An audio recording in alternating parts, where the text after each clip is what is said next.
The cold has a way of testing you. This weekend, winter has Newfoundland locked in tight. Deep freeze temperatures, snow piled high, and a sharp wind cutting through the trees. But here at the cabin, the fire's on, the kettle's close, and we're right where we want to be. We got a big renovation finally getting underway. Tools are laid out, plans in hand, and no rush except to do it right. There's a special feed on the go for supper, something warm and earned after a long day's work. And before this weekend's out, we've got a well-deserved shout out for a subscriber who's been part of this journey with us for a long time. Cold outside or not, we're not feeling it one bit. No complaints, no shortcuts, just cabin life, hard work, good food, and another winter weekend we wouldn't trade for anything.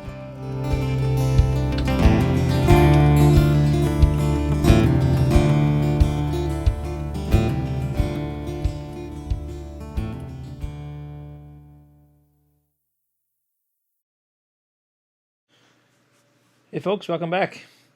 If you watch any of my videos, you know that I do a bunch of intarsia. Laser engraving is a big thing I also do. I do cutting boards and stuff. And over the years, I've done laser engraving for my own stuff for family and friends.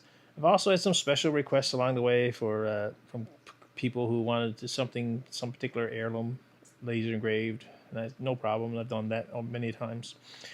But I want to talk about one little special guy here today. His name is Harlan. Now, Harlan is about, I think he's 9 years old. He's an avid watcher, subscriber to the channel. He watches all my videos. And I got a call last fall from Harlan's dad.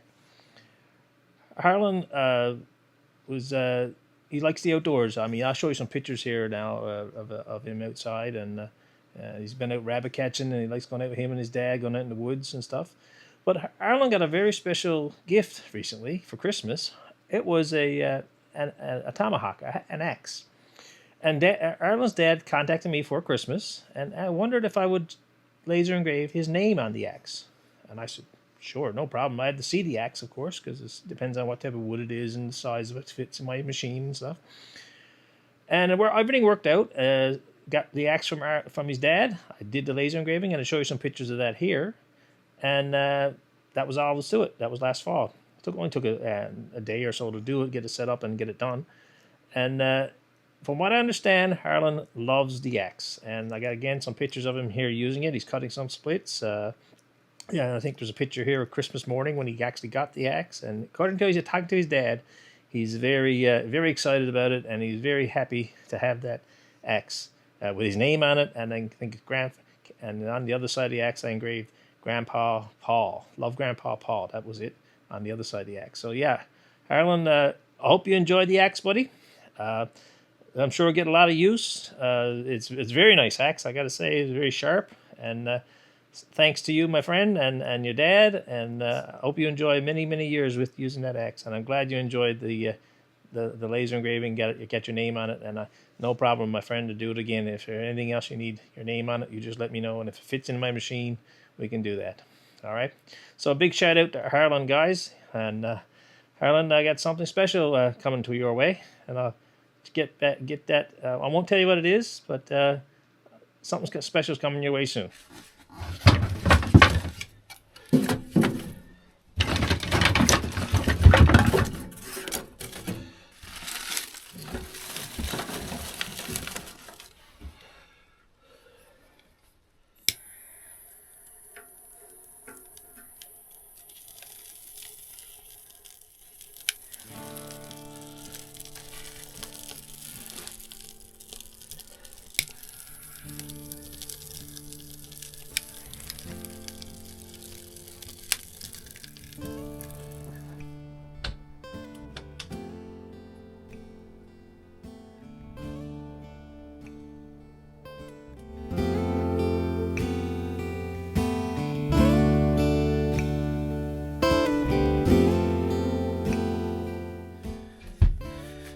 Well, folks, you see where we're at. We're starting the renovations on the porch. I'm taking the paneling off first. This is this pine paneling. Some of it can be reused. Some of it I'll split up, take it off, so it'll just be burned.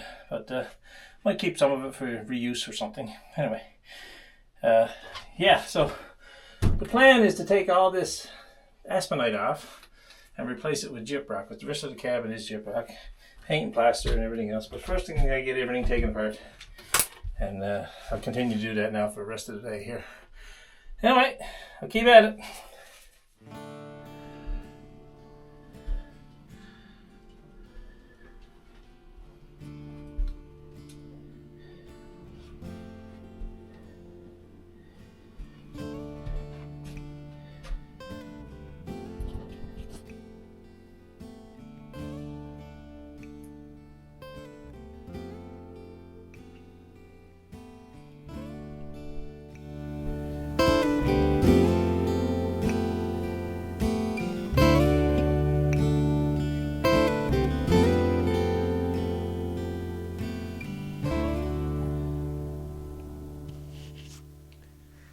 Hey folks, welcome back. We're cooking up another meal here in the cabin this week, and something that I haven't cooked in a long time actually. I'm going to cook up a few squid rings. My sister-in-law gave me some squid a while ago, and I've been saving them. So right here today I have one fairly nice sized one and two smaller squids. First thing I got to do is, you notice that these are all clean. The gut and everything taken out of them, and the sound bone, I guess what you call it, taken out of them. But obviously I gotta skin them. So the skin on a squid is pretty easy to remove. You just basically grab a hold of it and pull it off like so. And it's very sticky, so I got a paper towel here to clean up that mess. And just find the edge again and pull it off. Now I've already pulled the main part off this big squid. You see there. So once you pull it off, the squid is pretty white. You might get all of it off, might not. There's like some edge pieces here. Sometimes I leave it, sometimes I don't. Get the majority of the squid skin off it anyway.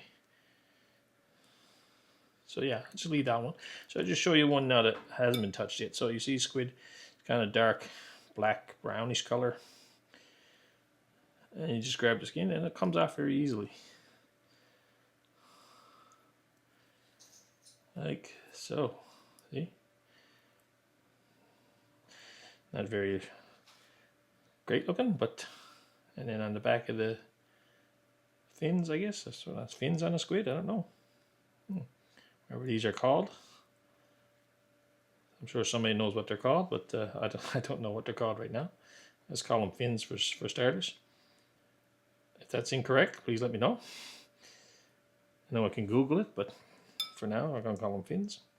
So yeah, you grab all the edge of it, and you'll get most of it off.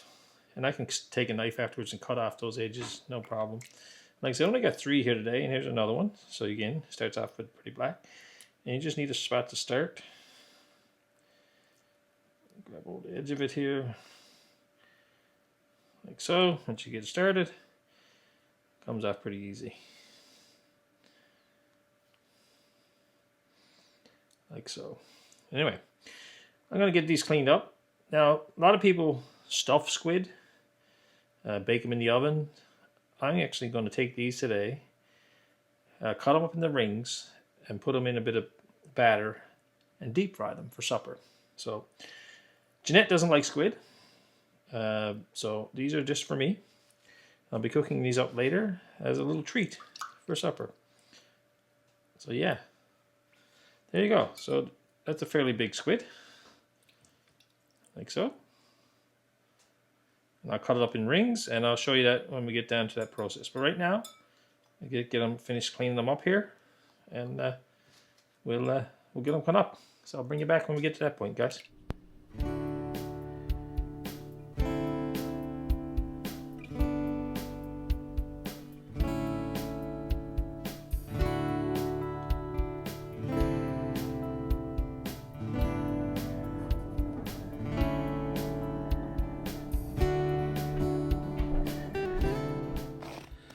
So folks, I've been setting out my rabbit slips every time I come to the cabin.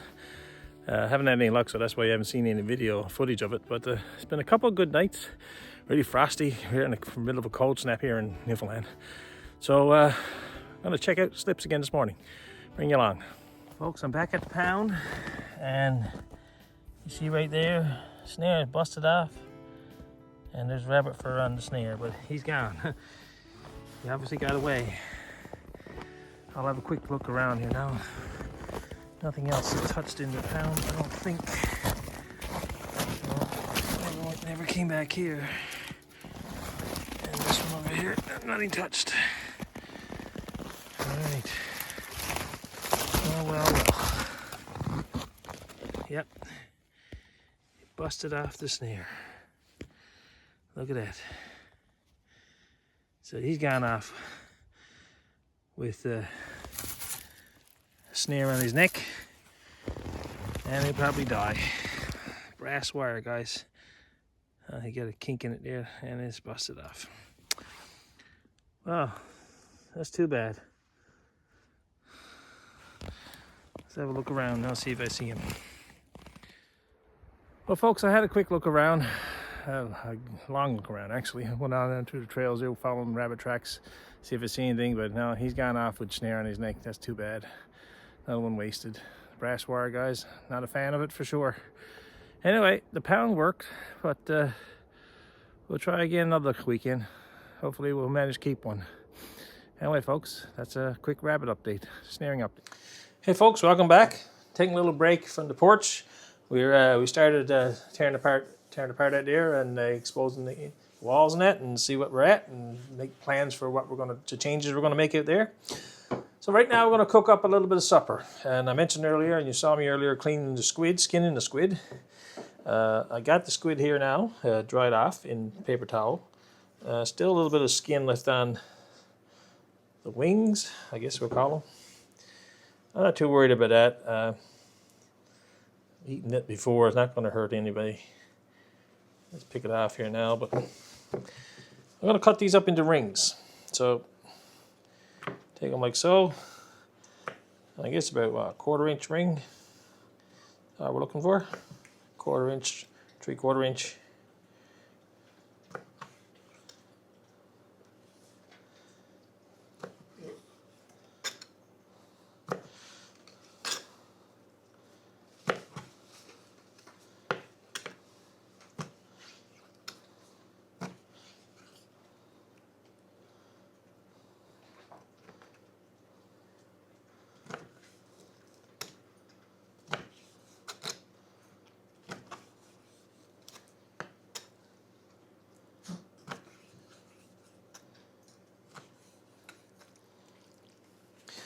Like I said, I only got 3 squid here, folks.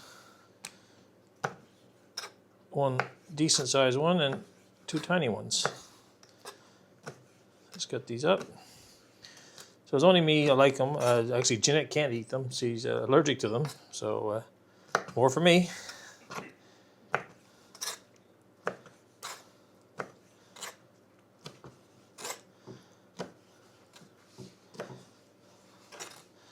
So yeah.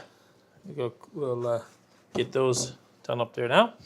And I got this fishing flavin. It's not the normal batter that I use for fish and stuff. This is a beer batter. Obviously you just got to mix some beer with it. And I got it here in a bowl for making up a batter for the fish. I got the oil back there. I haven't got the oil turned on yet. But basically I mixed up some of this bag and just picked this up at Walmart somewhere, guys, or wherever I got it. There's 3 different flavors. There's a Cajun one, and there's an original, and then this one's beer batter. So, yeah, picked that up at Walmart. So I'm going to mix it up now, put it in this batter, put some water in this. Water. Oh, I just made a mistake. Not water, beer. Beer. Hold on, guys. Got to go get some beer. Okay, guys, this is just near beer, not an alcoholic beer. That'll still do. So I pour some in there, get this batter mixed up.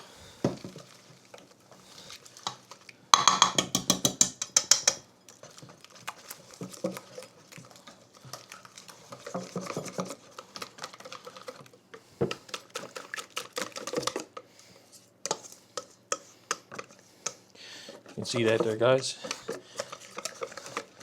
Get it mixed up with some consistency.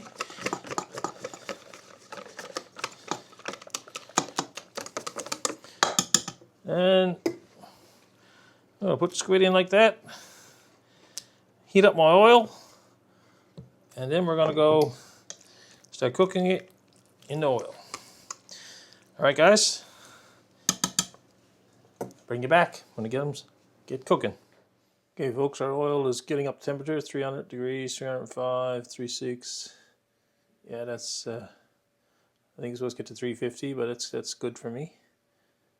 3010, 311, yeah, okay. We're getting there. All right, I'll turn that down a little bit. And we'll start cooking the squid. Now, this might clump together. I'm going to try to put them in separately, but see how it goes.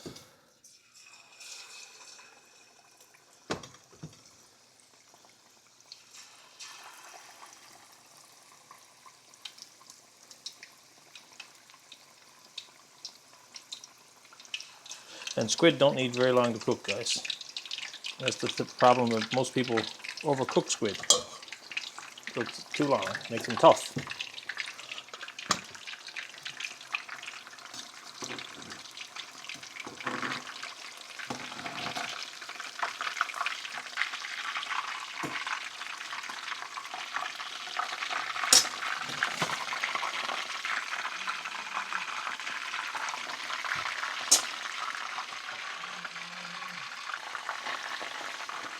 Couple minutes, that's all we're going to need for these guys. I want to get the coating browned up a bit.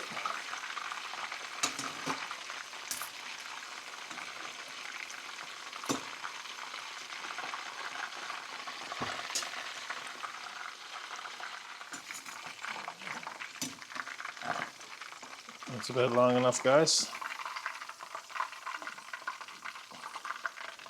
You can see you don't want to overcook squid.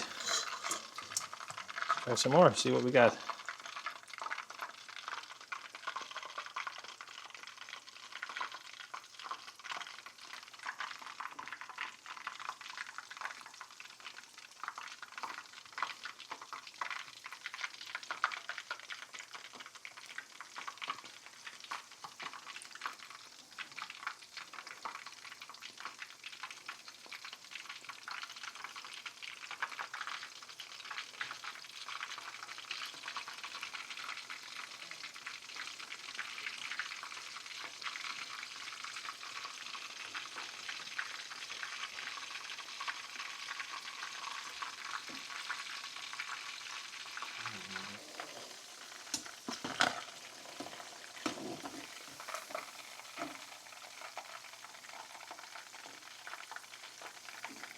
Batter's not sticking like I want it to, but that's all I can do. It's still good. Still going to taste delicious.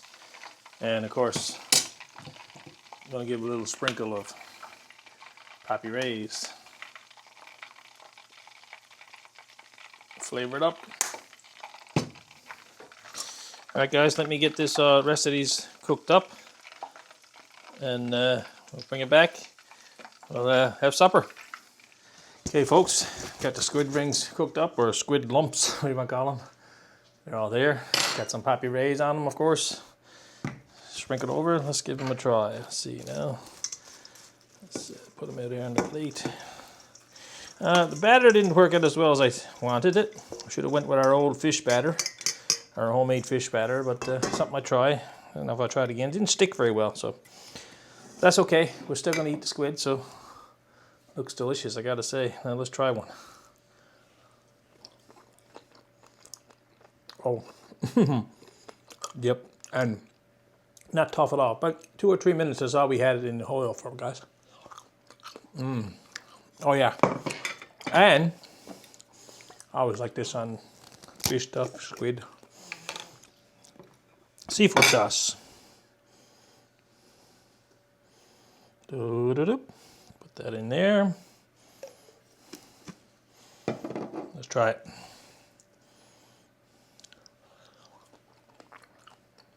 Oh yeah, delicious. All right, folks, I'm gonna go enjoy these. Finish off the rest of my non-beer, and I'll catch you later on when we get back at the porch. Thanks for watching, guys. Stay tuned. As the light fades and the fire settles in, another winter cabin weekend comes to a close. Progress has been made on a big project, a fine feed was shared, and a moment taken to appreciate the people who make this whole thing worth doing. The cold never stood a chance, not against a warm stove, a solid plan, and the simple joy of being right here. Thanks for spending the weekend with us, and a special thanks to Harlan. Again, you're one of our best subscribers, and your support means more than you know. If you enjoyed this one, folks, stick around. There's plenty more cabin work ahead. From our little Newfoundland cabin to wherever you're watching, we'll see you all on the next one. Thanks for watching, folks.